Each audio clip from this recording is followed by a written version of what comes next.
अक्टूबर को हमारे पास मानसून का विड्रॉल हुआ था, उसके बाद से ही कोई खास रेनफॉल एक्टिविटी हमारे पास ना अक्टूबर के महीने में हुई है और नवंबर के महीने में भी 19 तारीख आ चुकी है, कोई खास एक्टिविटी हमारे पास नहीं हुई है।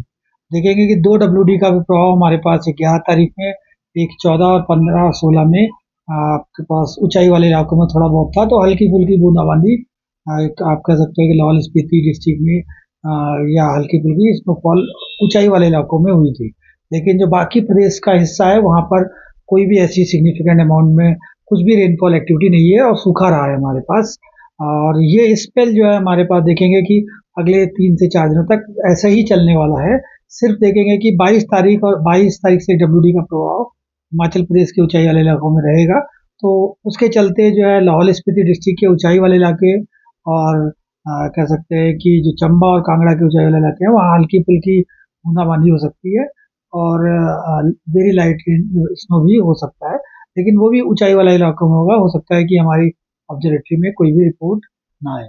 बाकी जो आपका मिडिल हिमालय रीजन है और लोअर हिमालय रीजन है उसमें प्रदेश में अगले 5 दिनों तक कोई भी रेनफॉल होने की संभावना नहीं है। कि जैसे विंटर सीजन की तरफ हम लोग अप्रोच कर रहे हैं तो टेम्परेचर में क्लाइमेटोलॉजी वाइज जो ग्रेजुअल चेंज होता है वो आता जा रहा है। लास्ट वीक में देखेंगे आप टेम्परेचर लगभग 22 डिग्री के आसपास थे, लेकिन अभी जो टेम्परेचर है शिमला का और उसके आसपास के डिस्ट्रिक्ट में आप देखेंगे मेनली 60 डिग्री न्यूनतम तापमान और अधिकतम तापमान लगभग 16 से 17 डिग्री सेंटीग्रेड बना हुआ है।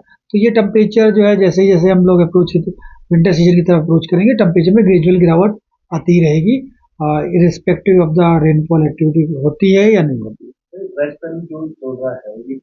देखिए 2016 में भी ऐसी सिचुएशन आई थी जब कोई हमारे पास वेस्टर्न डिस्टर्बेंस का प्रभाव जो है पूरे हिमाचल प्रदेश में नहीं पड़ा था और उस समय भी हमारे पास नवंबर के महीने में ड्राई रहा था और जीरो रेनफॉल रिपोर्ट की गई थी।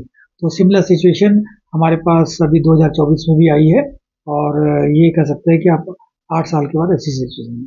तो वहीं पर अगर मैदानी क्षेत्र की बात की जाए तो कोहरा काफी पड़ रहा है। देखिए येलो कलर में हमने जो बिलासपुर डिस्ट्रिक्ट में स्पेशली जो भाखड़ा डैम के आसपास का एरिया है वहाँ के लिए मॉर्निंग आवर्स में घने कोहरे की चेतावनी अगले 3 दिनों के लिए जारी की हुई है और येलो कलर में है। लेकिन देखेंगे कि बाकी जो प्रदेश का हिस्सा है उसमें ऐसी कोई खास चेतावनी हमने कोई जारी नहीं की है कोहरे की। और वहाँ पर भी जो आप देखेंगे कि कोई जो भाखड़ा डैम के आसपास का एरिया है वहाँ पर नमी की मात्रा काफी अमाउंट में है। इस वजह से मॉर्निंग आवर्स में लगभग सवेरे 10 बजे तक विजिबिलिटी कम रहेगी और घना कोहरा देखा जाएगा मॉर्निंग आवर्स में, जिसमें विजिबिलिटी 50 मीटर तक गिर सकती है। लेकिन जैसे ही आपके पास सनलाइट आएगी और 10 बजे के बाद विजिबिलिटी में इम्प्रूवमेंट आएगा। तो वहीं पर देखिए जो वेस्टर्न डिस्टर्बेंस अगला भी आ रहा है उसका मुख्यतः प्रभाव जम्मू कश्मीर में रहेगा।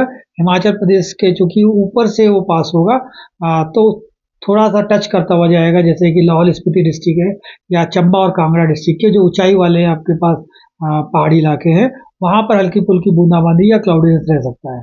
बाकी जो प्रदेश का हिस्सा है उसमें कोई भी इसका प्रभाव नहीं पड़ेगा, हल्के फुल्के बादल ही देखे जाएंगे, मौसम सूखा ही रहेगा।